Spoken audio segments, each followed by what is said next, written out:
We spend a lot of time educating people on various topics related to stock markets, be it simple stock investing or understanding complex derivative products. But the underlying assumption here is that you have your personal finance sorted out even before you get into trading or investing in the markets. If your personal finance situation is not sorted, then I'm afraid you're starting your financial journey on the wrong note. And it's time to fix that. Hi, this is Karthik Rangappa, and in this short video series, I will be talking to you about personal finance and the best practices that you need to have in place to start your personal finance journey. I would suggest you watch this video series as a very first step in your financial journey. By the way, many people ask me if we have a finance course for beginners without really specifying what they mean by a finance course. But my guess is people are looking for a personal finance Kickstarter course. If you're one of them looking for such a finance course, then I would suggest you watch these short videos.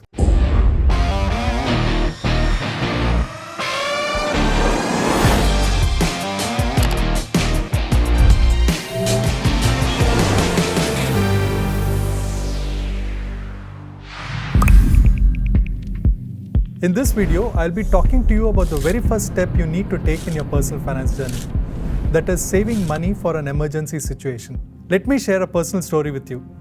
It was the year 2020, and I guess we all know that it was a horrible year. Work from home was a norm, so was schooling from home. Suddenly, I had to upgrade the IT infrastructure in the house. I had to buy 2 laptops, a printer, a better router, and a better broadband connection. If you remember, laptops were not easily available in 2020 because of the supply chain and COVID constraints. Whatever was available at a premium. We had no option but to shell out extra money to purchase these equipments. A few weeks later, both my parents contracted COVID. We were in the first wave of COVID and there was quite a bit of panic around. Finding a hospital bed was nearly impossible. But we got lucky, somehow found a hospital bed for both my parents. But the treatment costs were exorbitant. It was a few lakhs per head. And I wasn't even sure if my insurance would cover for COVID treatment. The reason why I'm sharing this with you all is to highlight the fact that within a few weeks, all of a sudden, I was faced with a situation where I had to spend a lot of money. I'm sure you too would have faced such a situation in life. Emergencies can come unannounced, and when they do, it can be financially draining. While the emergency and the nature of emergency is not in our control, what is in our control is our preparedness to face such an emergency situation. Preparedness in terms of having an emergency corpus.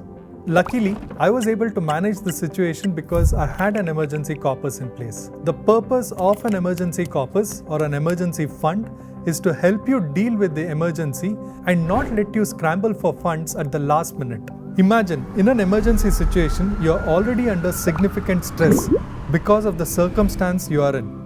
If you don't have the money to deal with the situation, then that will be an added additional stress. I hope by now I've convinced you enough as to why you need to have an emergency fund. Let us talk about how to build an emergency corpus and preserve the same. The very first step is to estimate the quantum of corpus you would need as emergency fund. Some experts say that you need at least 6 months of expenses stashed away as an emergency corpus. Personally, I don't subscribe to this thought. Each family is different, each family's requirements are different. What would work for your family may not work for my family. Given this, it is best to sit with your family, with your loved ones, and figure out what would work as an emergency corpus for your family. It could be 6 months, 10 months, or even 15 months of expenses. There is no right or wrong number here. The right number is that number that gives you and your family peace of mind and lets you sleep well at night. For the sake of this discussion, let's assume that number is 10 months expenses or maybe about 5 lakhs in rupee terms. Now that you've identified what is the corpus requirement, the next step is to figure out how you can accumulate this corpus. The most common approach is to save little by little every month till you hit the targeted emergency corpus number. Or if you have a large corpus, it makes sense to first carve out the emergency corpus and park it separately. If you take this approach, in a few months, you can build your first emergency corpus. Now, once you've accumulated the corpus, the next step is to figure out how to park those funds. When it comes to maintaining emergency funds, one of the most common mistakes that people do is that they invest this fund either in a stock or a portfolio of stocks or even an equity mutual fund.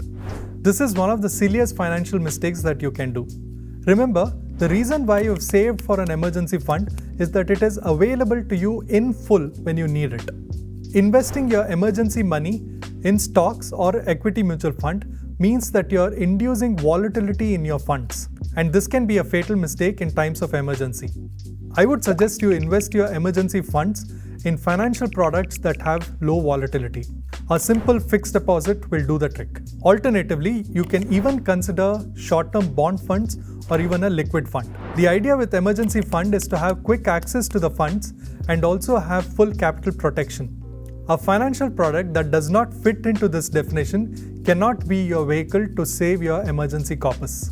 Having said that, I have split my emergency corpus into two vehicles, a classic FD and an arbitrage fund. Arbitrage funds invest in arbitrage opportunities in equity markets, and by definition, arbitrage positions are hedged and bring in very little risk. If you're not familiar with arbitrage funds, then I would encourage you to read this chapter on Varsity where I've explained arbitrage funds in detail. One last thing. Let's say you pick an instrument of your choice and park your emergency funds in it.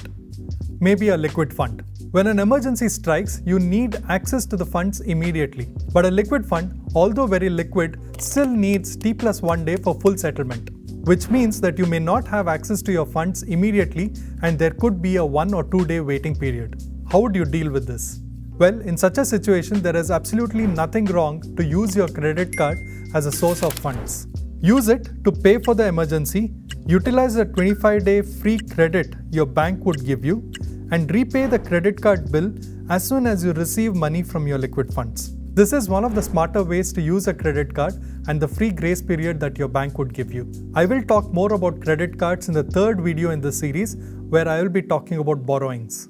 By the way, once you've tapped into your emergency corpus and utilized a portion of it, do not forget to rebuild that corpus.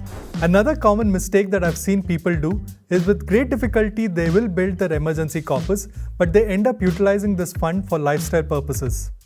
Maybe buying that new iPhone or maybe going on that fancy European holiday. When you build an emergency corpus, you need to be completely aware of the reason why you've built this in the first place. Going on a European holiday is not an emergency situation. I hope you guys get started on your personal finance journey by building an emergency corpus. If you guys have already built an emergency corpus, then do comment below and let me know what is your preferred financial instrument to save these funds. In the next video, I'll talk to you about the second building block of personal finance journey, that's insurance. I'll see you guys soon.